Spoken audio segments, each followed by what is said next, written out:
Assalamualaikum warahmatullahi wabarakatuh. Waalaikumsalam warahmatullahi wabarakatuh. Di sini kami akan menjelaskan tentang pemrograman dasar. Sebelumnya, izin memperkenalkan diri. Nama saya Muhammad Iqbal Dalham. Dan saya Aksara Huda. Nama saya Hafiz Fakil Mahesa Putra. Oke, selanjutnya kita akan masuk ke materi yang pertama, yaitu basic programming. Apa sih basic programming itu? Basic programming adalah proses menulis, menguji, dan meningkatkan kode yang membentuk program komputer secara sederhana. Begitulah cara kita memberikan instruksi kepada komputer untuk melakukan tugas-tugas tertentu. Pemrograman biasanya digunakan untuk membuat aplikasi, situs web, game, perangkat lunak, dan lain-lain. Nah, contoh dari bahasa pemrograman itu ada 3, C++, Python, dan Java. Nah, selanjutnya ini ada penjelasan dari beberapa bahasa di pemrograman dasar. Nah, yang pertama itu ada bahasa C++. Nah, bahasa pemrograman berbasis objek dan berorientasi kinerja banyak digunakan untuk sistem operasi, game, dan aplikasi yang membutuhkan kinerja cepat. Nah, yang kedua itu ada bahasa Python. Nah, bahasa Python ini memungkinkan pemrograman untuk menulis kode lebih cepat, efisien, dan mudah dipelajari. Nah, Python juga banyak digunakan untuk mengembangkan web, analisis data, AI, pelajaran mesin, dan otomatisasi. Selanjutnya akan dijelaskan oleh Mas Anal. Selanjutnya ada tipe data. Tipe data yaitu klasifikasi data yang akan disimpan dalam variabel. Setiap tipe data memiliki ukuran memori yang berbeda dan cara representasi yang berbeda di komputer. Seperti tipe data C++ dan Python yang ada berbeda. Seperti bilangan bulat int dan Python juga int. Terus bilangan desimal, C++ menggunakan float dan double, terus Python menggunakan float saja. Terus karakter di C++ menggunakan char, di Python menggunakan str. Terus selanjutnya ada boolean, C++ menggunakan bool dan Python juga menggunakan bool. Selanjutnya ada variable dan declaration. C++ seperti ini. Variable harus dideklarasikan dengan tipe data. Lalu Python tidak perlu mendeklarasikan tipe data. Interpreter Python secara otomatis mengenalinya. Selanjutnya,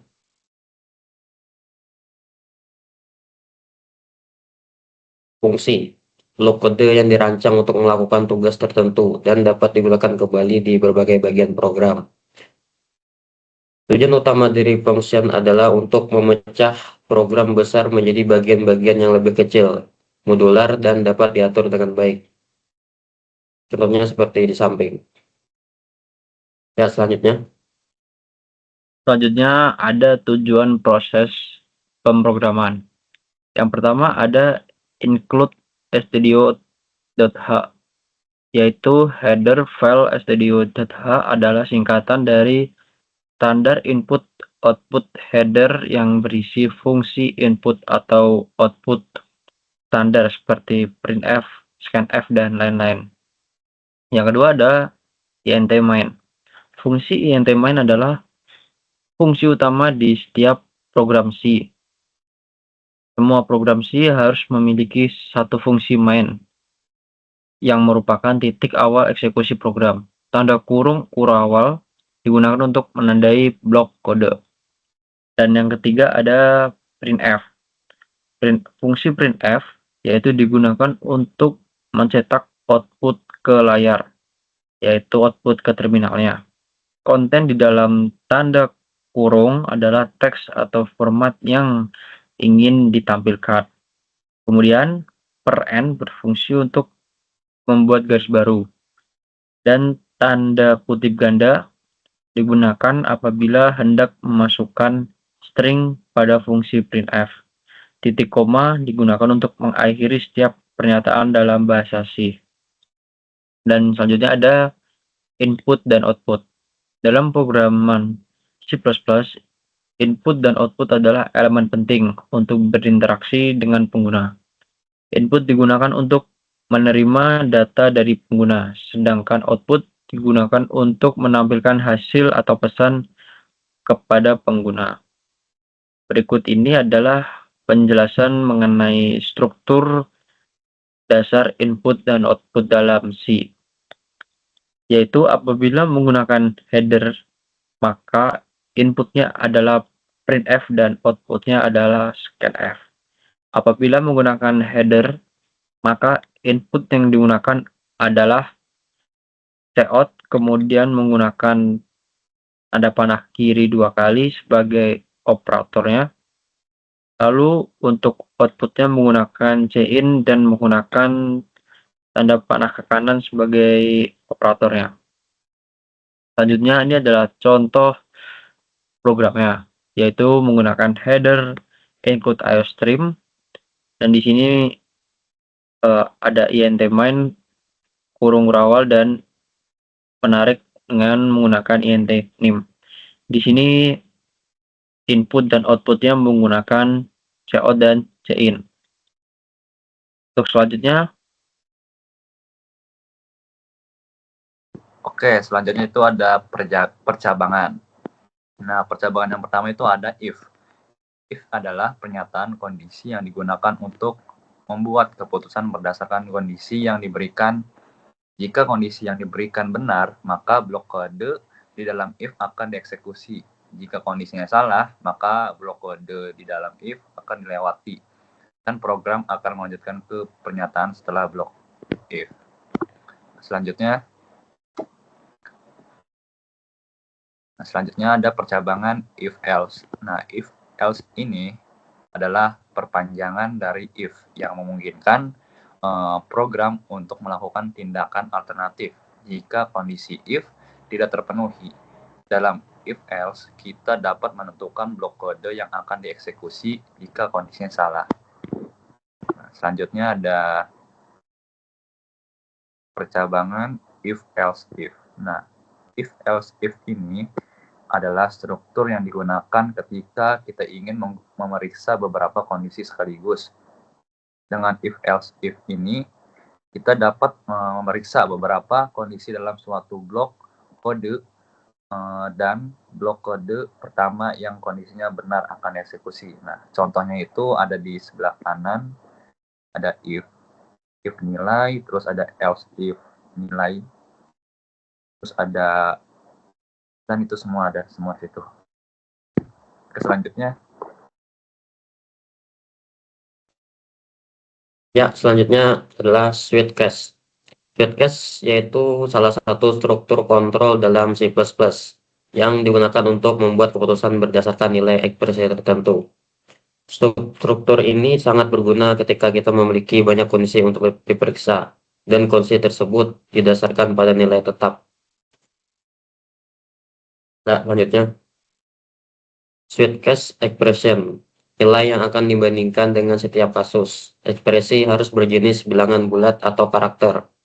Lalu ada cache yang digunakan untuk menentukan kondisi. Setiap kasus harus diakhiri dengan kata kunci break untuk mencegah eksekusi berlanjut ke kasus berikutnya.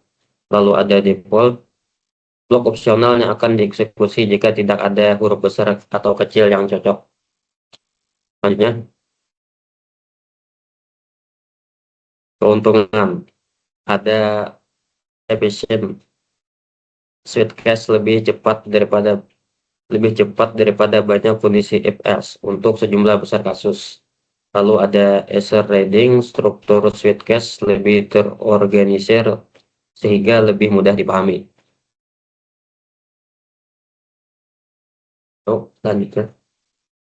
selanjutnya yaitu ada kerugiannya. Di kerugiannya ini salah satunya ada tidak mendukung rentang nilai, misalnya kasus 1 sampai 10 yaitu tidak valid. Yang kedua ada hanya mendukung tipe data discrete seperti int atau char, yaitu tidak fleksibel untuk kondisi kompleks seperti di if. Yang ketiga, tidak fleksibel untuk kondisi kompleks seperti di if else. Selanjutnya ada Python. Nah, di sini saya akan menjelaskan perbedaan Python dengan bahasa pemrograman lainnya. Yang pertama ada Python dengan Java. Python lebih sederhana untuk dipelajari, sementara Java lebih cocok untuk aplikasi besar dengan tipe data yang ketat. Selanjutnya ada Python dengan C++. Python lebih fleksibel dan dinamis, sedangkan C++ lebih cepat dan mendukung pengelolaan memori tingkat rendah. Dan yang terakhir ada Python dengan JavaScript. Python lebih sering digunakan untuk backend dan analisis data, sementara JavaScript adalah raja untuk front-end web. Dan selanjutnya ada variabel dan tipe data. Variabel yaitu tempat untuk menyimpan data, tidak memerlukan deklarasi tipe seperti C++ sebelumnya. Dan di sini ada contoh sederhana dari program. Oke, selanjutnya. Oke, selanjutnya itu ada logika dasar Python dan perulangan. Nah, di sini ada contoh logika dasar Python, yaitu X sama dengan min 10. Terus juga ada negatif for A in range 4 print A. Dan dari perulangan juga ada 0, 1, 2, 3. Oke, selanjutnya itu ada fungsi dan modularitas. Nah, fungsi yang pertama itu ada fungsi dari pernyataan def. Def itu kata kunci untuk mendefinisikan fungsi. Nah, yang kedua itu ada nama underscore fungsi, yaitu nama fungsi yang fungsinya itu sesuai dengan nama tugasnya. Nah, yang kedua itu ada parameter 1, parameter 2. Nah, fungsinya itu variabel yang digunakan untuk menerima input ke dalam fungsi. Nah, yang ketiga itu ada return, yaitu mengembalikan nilai dari fungsi ke pemanggilannya. Oke, selanjutnya itu ada if else, dan if else dalam Python. Nah, if adalah pernyataan kondisi yang digunakan untuk membuat keputusan berdasarkan kondisi yang diberikan. Nah, yang kedua itu, jika kondisi yang diberikan benar, maka blok kode di dalam if akan dieksekusi. Jika kondisinya salah, maka blok kode di dalam if akan dilewati dan program akan melanjutkan ke pernyataan setelah blok if. Contohnya ada di sampingnya. Selanjutnya ada list dan looping. List adalah tipe data yang digunakan untuk menyimpan sekumpulan item dalam satu variabel. Terus, looping adalah proses mengulang-ulang suatu blok kode sebanyak yang diinginkan. Contohnya seperti di samping. Ya, selanjutnya. Jenis list dan looping. Ada for loop yang digunakan untuk mengiterasi setiap elemen dalam suatu urutan seperti list, tuple, dan string. Terus ada while loop digunakan untuk mengulang suatu blok kode selama kondisi tertentu masih benar. Selanjutnya, contoh seperti membuat list berisi nama buah yang ada apel, pisang, mangga, jeruk. Terus angka 1 sampai 10. Selanjutnya,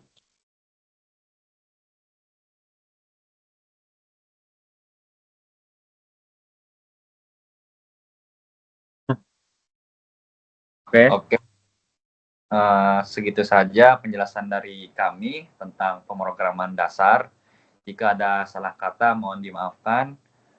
Sekian. Wassalamualaikum Wassalamualaikum warahmatullahi wabarakatuh.